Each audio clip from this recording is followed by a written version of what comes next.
করে। এখানে স্বামীদেরকে সম্মান বুঝাইছে রাসূল সাল্লাল্লাহু আলাইহি ওয়াসাল্লাম।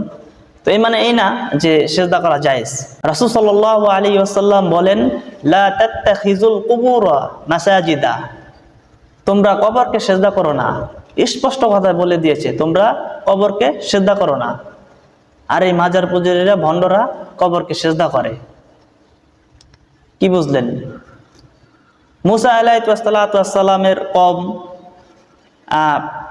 আল্লাহকে মানত, আল্লাহকে সিজদা করত, একদিকে আল্লাহকে সিজদা করতো, আরেকদিকে গরু বাছুরদেরকে পূজা করত, সম্মান করত, সিজদা করত। মানে ঈমান এনে আবার শিরিক করত।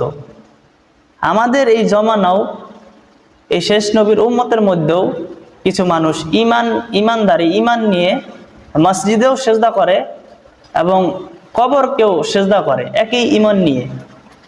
ঈমান থাকে তাহলে